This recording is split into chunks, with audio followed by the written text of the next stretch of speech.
Hello and welcome into another edition of the PHNX D-backs podcast right here on PHNX. My name is Derek Montilla. Of course, I am your cover athlete for PHNX, the video game. This guy is the runner-up. He's also the vice mayor and the thunderstick, the one and only Jesse Friedman. Do we have a video game? We should have a video game. What would a PHNX video game entail? What would the object of this video game be? It would be like a job simulator game where you would be given tasks to do and you would have to accomplish them. Maybe there would be some puzzle aspects to it. Most of it would be running away from Saul. That's what I feel like. That's fair. That's fair. Saul would be like if he touched you, it would be game over kind of thing, right? Anyway, this show is brought to you by the fine folks at the DraftKings Sportsbook app. They love video games over there too, but make sure to check out their app. It is America's top-rated sportsbook app. Welcome in, guys. Of course, we have lots to talk about today. Most of it's us just being petty about the fact that Jazz Chisholm is the cover athlete for MLB the Show 2023. Let's just rip the Band-Aid off and we have a look at that right now. I mean, this is what we are talking about. This is what we're here for. Can I just say, regardless of how you feel about Jazz Chisholm being on the cover, it's a pretty sick cover. Oh, it's a great cover. It's one from of a design the better standpoint. Correct. It's really cool. We've seen a lot of covers. We've seen people like make up mock-ups and stuff. People they thought that should be on the cover. I know we have a long list of people we think should be on the cover. We have both logical reasons and petty reasons, like I said, but.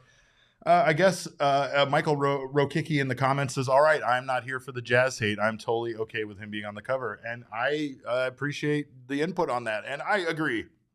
Do you? No. I agree with Jesse that it's a great looking cover. I also agree with what a lot of people are saying. He's an exciting player. He's very fun. He's got a big personality.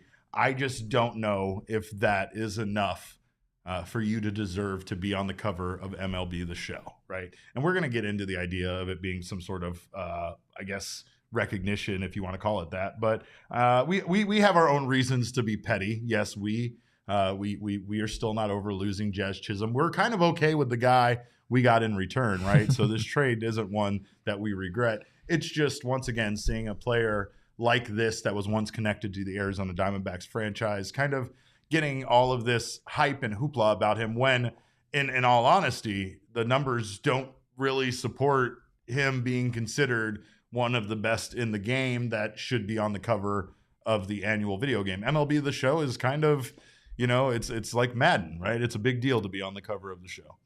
It is a big deal. So let's look at the history of MLB The Show cover athletes, right? Please. Like what is the precedent that they have set over the years? So first game ever, 2006, David Ortiz, right? Yeah. Big Papi. Can't go wrong with that. Yep. 2007, David Wright. 2008, Ryan Howard. 2009, Dustin Pedroia. 2010 and 11, Joe Mauer. 2012, Adrian Gonzalez, Andrew McCutchen, Miguel Cabrera, Yasiel Puig, Josh Donaldson, Ken Griffey Jr., Aaron Judge, Bryce Harper, Javier Baez, Fernando Tatis Jr., last year, Shohei Ohtani. No complaints about that. And Jazz Chisholm. 2023, right? Uh-huh. It has one of these is not like the other, right? It kind of has that feel to it because Jazz Chisholm, as you alluded to, is not an established player in this league, right? And he had an extraordinary, couple months to open last year. He was an all-star last year because of that. He was very, very good, right? I know the batting average wasn't that great, but if you look at the peripherals and whatnot, Jazz Chisholm really seemed to be on the verge of a breakout year. And then he got hurt, and then he didn't play the rest of the year, and he played 60 games all season. And if you look at his numbers over the course of his career, he's been basically a league average baseball player, just a little bit above league average baseball player, right? So I get that, there's another side of this where you're thinking about his personality and just his brand. And from that standpoint, I think Jazz Chisholm is a great choice for a cover athlete of MLB The Show, right? But if you just think about like where we've been as far as MLB The Show covers are concerned, they haven't had a player like Jazz Chisholm on that list, right? There are a couple names that I will point out. Yasiel Puig, right? Yasiel Puig no longer plays in Major League Baseball because he didn't have staying power in this league. He was still a cover athlete. But if you look at his numbers the 2 seasons prior to the year he was on the MLB The Show cover, he was a darn good baseball player when he first came up. Yeah. And of course, he had the brand to go with that. The other name is Javier Baez that stands out to me as a player who was, very good, maybe not elite at that point. I think his charisma probably played into him, Sure. getting that nod as the cover athlete that year. Series? It was not immediately after the Cubs World Series. It was 2020.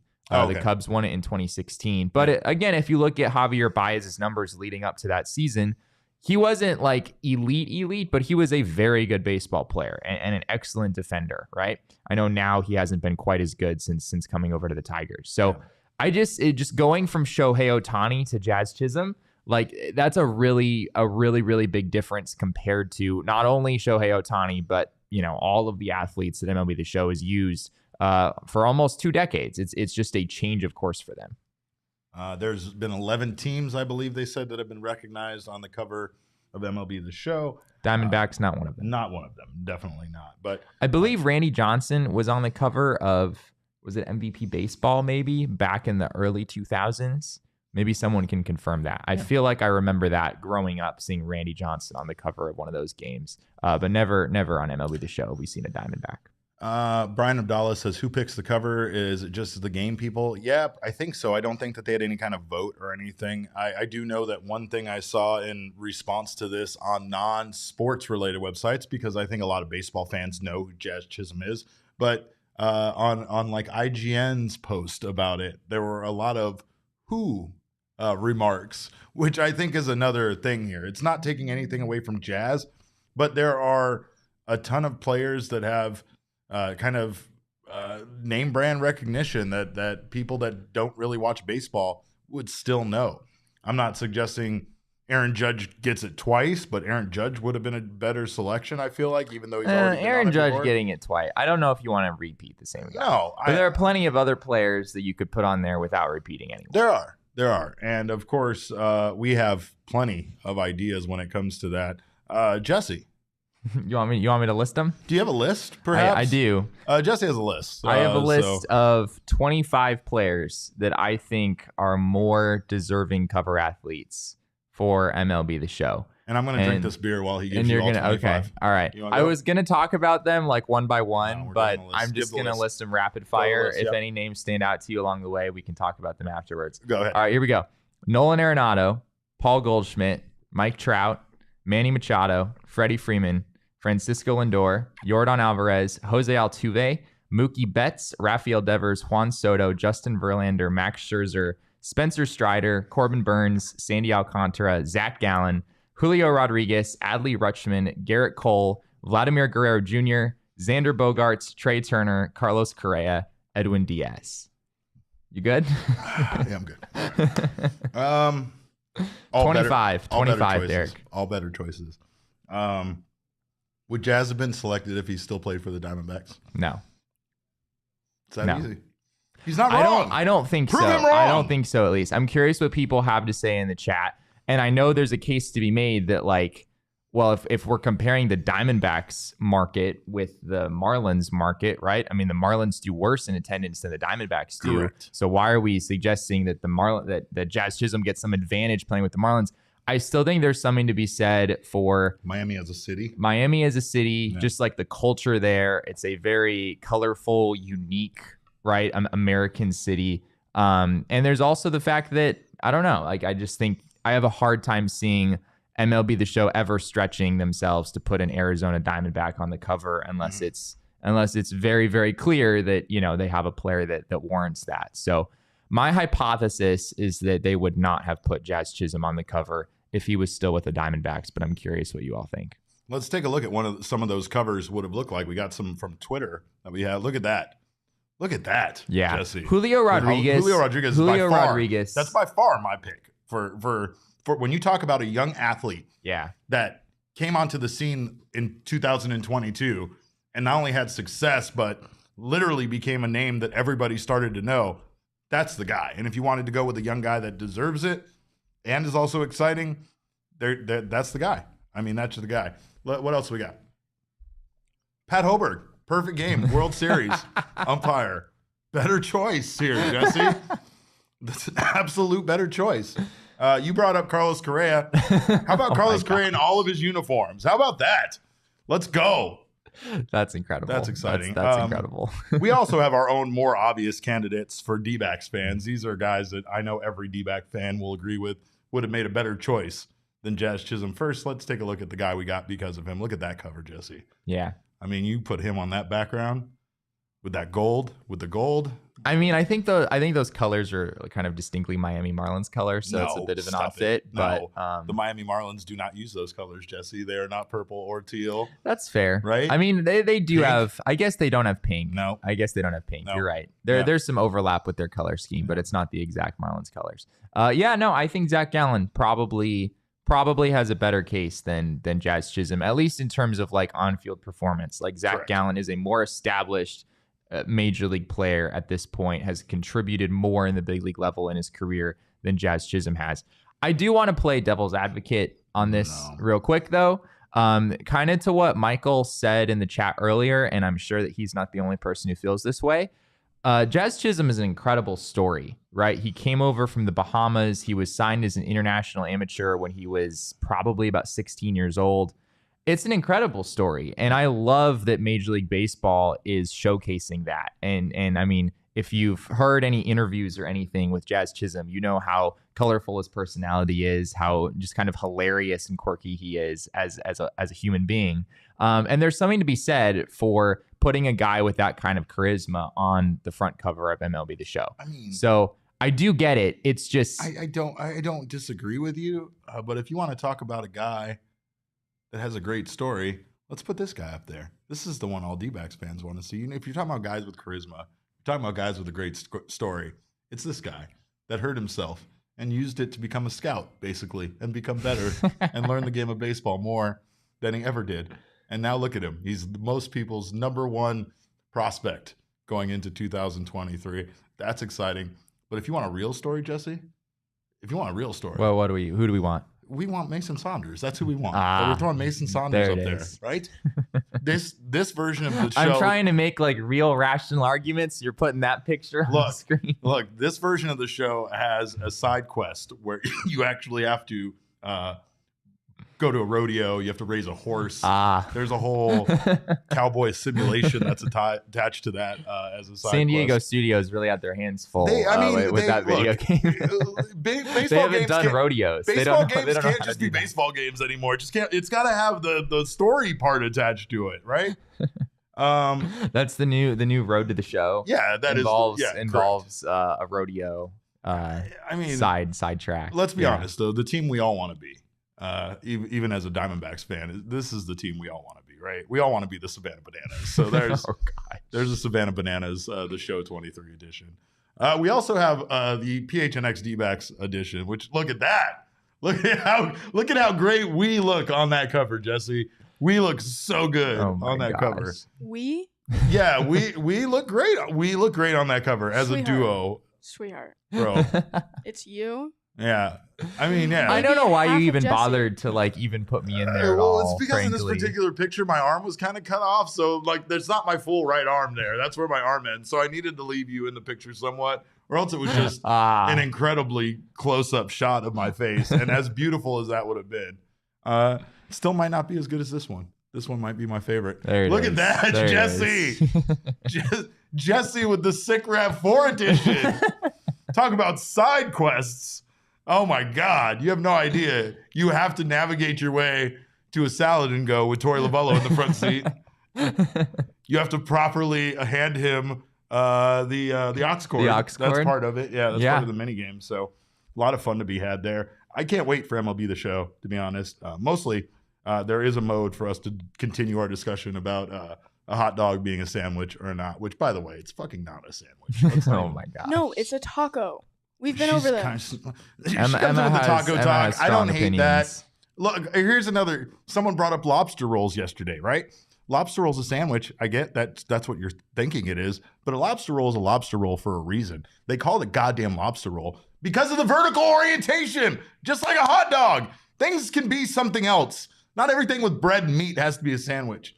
That's part of MLB The Show 2023. So enjoy that as well. It's really multifaceted. I told you they have to have. Really you can't just have a one player game anymore. It has to have multiplayer. It has to have side quests. It has to have all this stuff nowadays. Can I ask real quick? What do you think of? So Edwin Diaz was the last name on my list. Generally speaking, MLB The Show has not had pitchers. If you go through every MLB The Show cover that's ever been made, Shohei Ohtani is the only pitcher who has ever appeared on an MLB The Show cover. And other games have had pitchers. And you could argue he's not just a pitcher, right? So that would be a pretty good argument. Yeah, he's not just a pitcher, right? He's an adorable scamp. But I still feel, when I was making that list, I still feel that if you put Edwin Diaz on a cover, that still would, I don't know, maybe you put some trumpets on the cover too. Oh, I'd be down with it. Put Timmy Trumpet in the background. He's a reliever, obviously, but he's arguably the best reliever in the game, or at least one of the best relievers in the game. And I think he just built such a recognizable brand last year that I still think people would get behind Edwin Diaz being on the cover. Oh man, now we're comparing hot dogs to Die Hard not being a Christmas movie. I just want to shut this chat down. Can we just shut the chat down? Okay, fine. Well, so if you are here in the chat, grab yourself some Four Peaks beer wherever you get your beer. Four Peaks Brewing Company is the best. And of course, we thank them for letting us come to their 8th Street Pub for our last Wednesdays. Make sure to join us if you can out there for that. Also, the Super Bowl is right around the corner. Enjoy a nice Four Peaks beverage during the game, or check out Four Peaks 8th Street Pub, a great place to go watch the game, have some chicken tendies, enjoy yourself, have a great afternoon. While you're there, make sure to check out their brand new beers. Their Staycation Super Juicy IPA is on tap currently, and their Recreational Juice Dank IPA is available in bottles, so don't leave without taking some home with you. And also, speaking of the Super Bowl, DraftKings is your number one app on your phone. Make sure to have it. Make sure to download it. And right now, for a limited time, all new and existing customers can get a no-sweat same-game parlay every single day. Go to DraftKings Sportsbook app today, opt in, and place a same-game parlay on any NBA game. And if it doesn't hit, you'll get a free bet back. Download the DraftKings Sportsbook app and use our code of PHNX if you're a new customer. You can bet $5 on the NBA to get $200 in free bets instantly, only at the DraftKings Sportsbook with code PHNX. Minimum age and eligibility restrictions apply. Void in Ohio. See show notes for details. Hey, Derek. Yes, ma'am. I hate to interrupt you, but I need to get on this topic. I really have to. I'm very passionate about this. Let's hear your 2 cents on this. So welcome to the cube rule of food. Mm-hmm. Oh my gosh, this is we're identifying doing this? Okay. Based on where the starch is. Wow. Did you draw this? No. Okay. I'm not that talented. Okay. Talented in other aspects. This is not one of them. All right, let's do this. So, if you are saying hot dog, correct? Hot dog. So, certain hot dog buns, we often find that the bottoms sometimes rip, correct? Yeah. Correct. Yeah. And it's very unfortunate. Yeah. But if you get a good bun, quality bun. Yeah. You got a bottom on it and 2 sides is what you're saying. That bitch is a taco. It's a taco. Right. Not a sandwich. It's only a sandwich if you have shitty buns. Oh man, this is blowing my mind here a little bit. This kind of goes back to cereal being a soup, Jesse. I'm just not okay with taco being like a generalized category, because a taco is clearly a very specific kind of food, right? Is a gyro a taco? This is based on where the starch is located. According to this, it is. No, but it's not. A taco's a taco. A gyro's not a taco. A hot dog's not a taco. You were trying to make a hot dog a sandwich. We all know what a taco is. That's all I'm saying. You were making a hot dog a sandwich yesterday, Mr. A taco is a taco. Right, because it looks like number 2. Yeah, whatever. I refuse to have this conversation again. Me too. But we're going to continue to have it. Emma's just trying to stir trouble here, as she usually does. Well, yeah, but I'm just like, I had this argument with the Suns crew, and Gerald was very passionate about it, and he was passionate about a hot dog being a sandwich. Yes. No, I don't even remember. I had like 2 brain cells that day. Nothing made sense, but this made sense. Yeah. So I just wanted to bring it up. Yeah. Because you guys were arguing about whether a hot dog is a sandwich or not. No, she's a taco. All right. Unless you just have really bad buns. But like at that point, take care of your glizzy. Why would you? Jesse told me he eats his hot dog sideways, and I hate that. Excuse me? Yeah, he takes his fucking taco and he turns it sideways and he eats it like a sandwich, and that's why he thinks that it's a sandwich. That is not what I meant. Okay, now I need to know. I don't eat it like a flute. If that's the no, but you're saying you turn it sideways and you eat it. One bun is on top, one bun is on bottom. The hot dog's in the middle. What, the ketchup and the mustard squirting out of the side? I have no idea. Where's your precious relish going, by the way? I don't understand this, but it doesn't make sense to me. Oh, I hate it. Jesse, do you put toppings on your hot dog? And if so, what are they? I think we've had this conversation. He puts ketchup on his hot dog. Yeah, I put ketchup, and I've had this conversation with both of you on this show before. Yeah. I also put relish. And I know that both she knows of you that. He knows that because we attacked him. Is terrible. For that vile vinegar weed that he puts on his.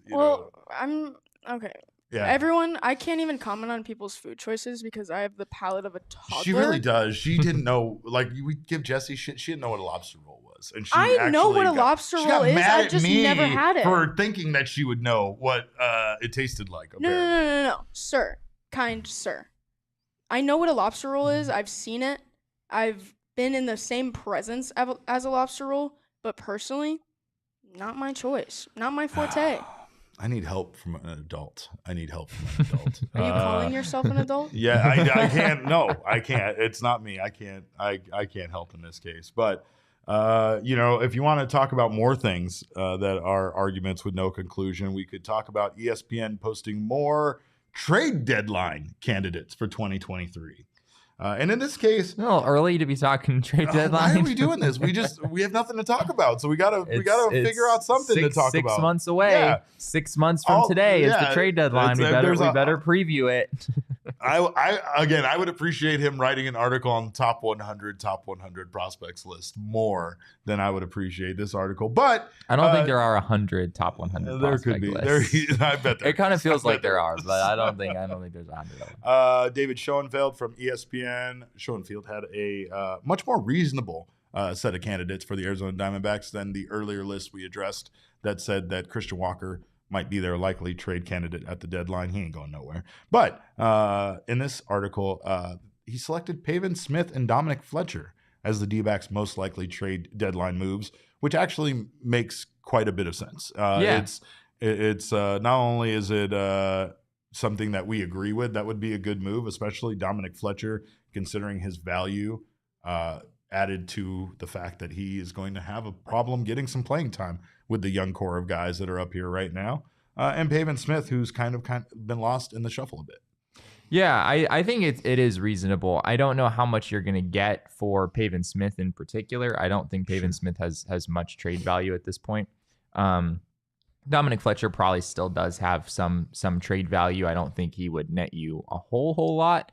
But yeah, I mean, he definitely has value as a very, very good defensive center fielder. He can play center field. The D-backs don't really need center fielders, especially not ones that bat left-handed at this point. So both of those guys, in theory, on the depth chart, make sense that those would be trade pieces. I will say that Pavin Smith theoretically does have a role as maybe a backup first baseman for the D-backs. There is some need for depth in that department. So I think they would need to have some assurance there before trading Pavin Smith. But they do have Lourdes Gurriel Jr. in the organization who's also played some first base. And that's another guy I would maybe mention as part of this list. That would be more so if things go south for the Diamondbacks. Lourdes Gurriel Jr. is only under contract for just this one season. And so, maybe Jake McCarthy and Alek Thomas are playing great. And, Evan Longoria is doing some good things in the DH spot. And you feel like you don't necessarily need that extra bat.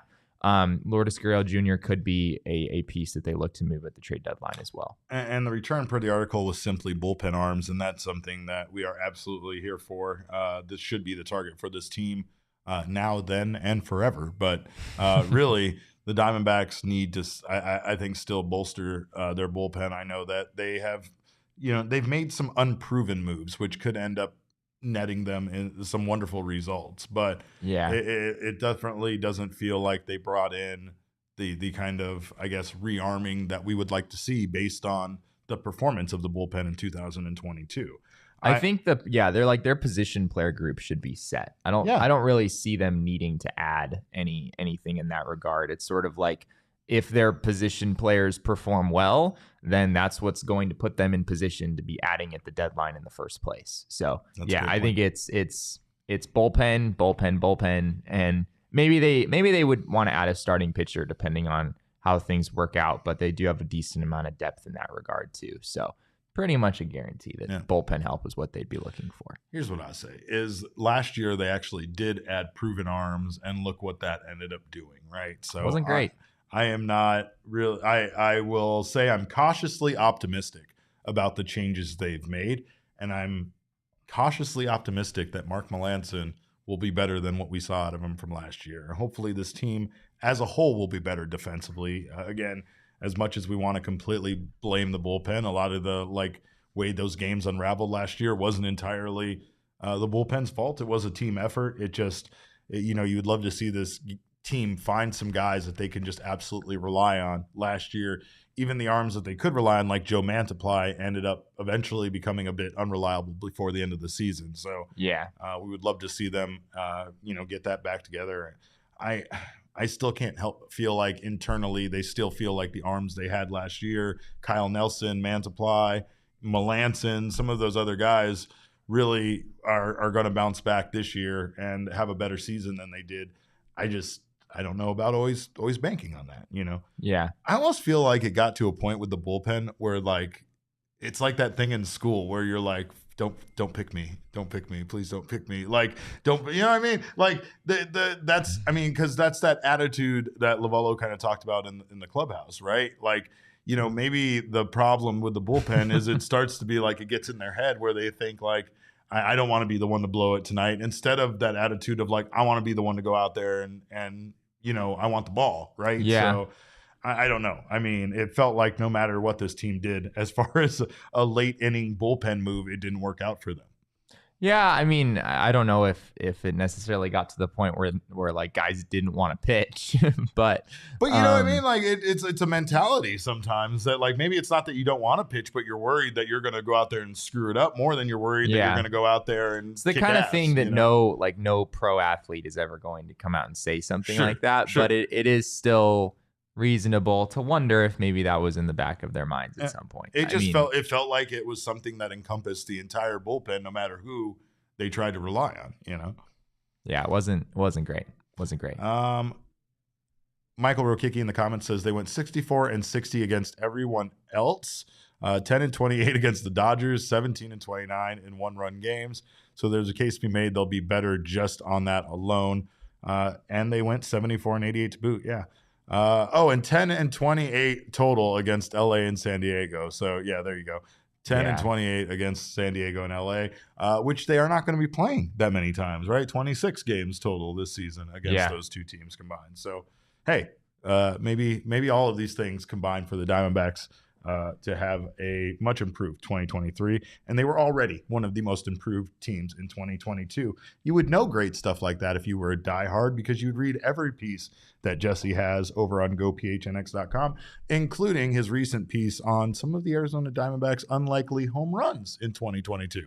It's really nerdy, but it's fun. It is fun. This one is very fun. It's very fun. And of course, you get fun pieces like that being a diehard piece, diehard member, not only from Jesse, but from Craig, Gerald, and Howard, everybody here at PHNX. You also get exclusive merch discounts, 20% off over at the PHNXlocker.com. Free piece of merch every year, either a hat or a shirt. You also get access to our members-only Discord, members-only discounts with our partners, member-only invites to our events, as well as discounts on some of our events, and so much more. So sign up to become a member today over at gophnx.com. We thank so many of you guys for doing so already. If you're here right now on the PHNX Sports YouTube channel, make sure to subscribe, sign up for notifications. That way, when we go live, whether it's us or any of our friends around here. Also, leave us a thumbs up. We love those. Thumbs ups are the best. And also, if you're listening to us on your favorite audio podcasting app, please subscribe to us there. Leave us a review. We always appreciate you guys doing that as well. And if you really want to, if you want to get the premium version of listening or watching the show, whether you are a listener or a viewer, make sure to pick up OGs wherever you get your edibles. They are all about flavoring life, and they are all about coming up with new strains and new ways to enjoy their products, including their new strawberries and cream Happy Balance THC to CBD ratio. It's hitting the shelves soon, and as always, you can find them at your local dispensary. Must be 21 or over to enjoy. And the strawberries and cream Happy Balance is all about balancing between that CBD and the THC, which again kind of helps you enjoy all the benefits of THC without some of the euphoric feelings, maybe some of the feelings of being stoned that you might hear about, those stoned feelings, So make sure to grab the Happy Balance if that's not your cup of tea. They also have a wide variety of doses and strains to enjoy, including their Sleep Edition gummy, which is one of the best things you can do to get a good night's sleep. We hit 5,000 followers on Twitter yesterday, you guys, and we just wanted to thank everyone for their support. In the 17 months that we have existed, we knew it was going to be an uphill battle at times. We started this podcast after one of the worst seasons in franchise history. It was sandwiched right in between one of the worst seasons in franchise history. It was at the end of one of the worst seasons. Right. Yeah, we didn't start it at the beginning of one of the worst seasons. We started it after the worst season had pretty much happened. After you knew it was going to be the worst, one of the worst seasons in franchise history. September of 2021. And then it was sandwiched in between that and a lockout. So to say we had an uphill battle would be saying the least. But things weren't great. We knew, though, Arizona was baseball nirvana, and we knew that we had an absolutely outstanding fan base here. So we love you guys, and we appreciate you so much. Thank you to you all for helping us get here. We have a bunch of stuff to give away, which we are going to be doing on Friday's show. Actually, we're going to have like 4 little gift packages to give away. So make sure to stay tuned. Go to our Twitter account. We have a tweet out there if you want to be a part of this. Make sure to follow all of the directions on there, and we will enter you into our drawing. And again, we appreciate you guys so much for checking out the show, being here, being a part of this. We can't thank you enough. Yeah. I mean, I fully remember those days, those early days when, tank season, and felt like that was sort of the only Diamondbacks narrative to talk about at the time. Yes. Which is always a dark time for a fan base to go through. But it also blows my mind just how much the perception of the future of the team has changed since then. I mean, we've only been around, for about a year and a half now, and it seems like this Diamondbacks team went from the lowest of lows to, now there's still some questions. There's still some things that have to get figured out. We're not talking, World Series contending just yet, but it is remarkable just how the perceptions of this team has changed. We've talked about all the top 100 prospect lists over and over and over again. And he's not saying it's because of us, but you're welcome. Is basically it is because I'm just saying since between the time when our show started and right now, everything's better. Things have improved pretty drastically all the way around. Things were dreary. The future looked grim, and now there's hope on the horizon, and you're welcome for it, is what we're saying. Hey, you can doubt tank season and say it was dark days, but tank season led to Drew Jones, baby. We are not dumb fans around here. We are smart fans, and we are patient fans, and we know what we're doing. When we root for tank season, it's for a specific purpose. And now that we are seeing those top prospects list and seeing Drew Jones, who still hasn't played a single inning of professional baseball, ranked so highly on so many of these experts' lists, we know that tank season had a purpose, right? Even though this guy over here strongly wanted Elijah Green, who's like 45th now, but Drew Jones fell into our lives, and these wonderful things happen when you do stuff like root for tank season, right? That's the great stuff around here. But we thank you guys, especially for helping us get there, because so many of you have been there since the beginning, since the days where we had 5 people watching this show. So we appreciate all of you for being a part of this and for helping us get to 5,000, because we know it's because of you guys sharing our tweets and trying to get your friends to watch the show or at least follow the account that we got here. So we truly appreciate it. And as our thank you, make sure to tune in on Friday, and we'll be giving away some stuff to you guys, all of you. So thank you. One last thing is, sadly, Zach Greinke is off the market. I think we saw a tweet earlier about that, or a message about trading for Zach Greinke. But we are sad to say Zach Greinke is no longer a free agent. He has re-signed with the Kansas City Royals, where he should have re-signed, to be honest. That's the fitting ending for his career, I would say. But Greinke continues to be just an incredible person, and we wish him the best, even though we really didn't think the Diamondbacks were going to go after him. I just wanted it. I wanted it. It sounds like Zach Greinke is probably going to be the Kansas City Royals opening day starter, which is just incredible to me. And I don't know, I think this will be Zach Greinke's last year in the big leagues, but I don't know. I mean, the man had a 3.68 ERA last year and didn't strike anyone out. So, who's to say this year he can't have a similar season and just continue to show that he still has something to offer. The deal that he got with Kansas City pays a decent amount of money. According to MLB.com's Mark Feinsand, it's worth between $8 to $10 million in base salary, and then there's some performance incentives and whatnot on top of that. So, we were talking about Greinke the other day and how he didn't want to pony up the extra few pennies for guacamole at Chipotle. That's right. $1.83. Yeah, I don't know if another $10 million is going to move the needle on that, but Greinke has earned well over $250 million at this point in his big league career, and he's one of the best. I mean, he just continues to contribute even as he ages, and he will always be a treasure that baseball fans everywhere will enjoy. So excited to see him back next year. Wish him the best. 2 weeks from today, you guys, 2 weeks from today, we will be out at Salt River Fields for the very first time. Pitchers and catchers report 15 days from today, but 2 weeks from today, we will be out there checking out the new a demonstration of the new baseball rules. We have no idea what that means, but we're very excited to be invited to it. We can't wait to see exactly what they're going to show us. Do we get to touch the old bases and the new bases? I'm hoping that we get to participate. I'm hoping yes. My God, I get to be on the mound and I get to experience what the pitch clock is I want them to make me do defensive. You can't. This is what a defensive shift is. You could stand over here, but now you can't stand here. You want to try to break the defensive shift rules? I want to be a part of it, but it's going to be exciting. And no better way to spend Valentine's Day. No kidding. Right? Yeah, me and what this else, guy what together. What else would I rather do? And baseball. How can you not be romantic about that? Get out of here. But yeah, of course, we are very excited for that. So buckle up, because baseball will be here before we know it.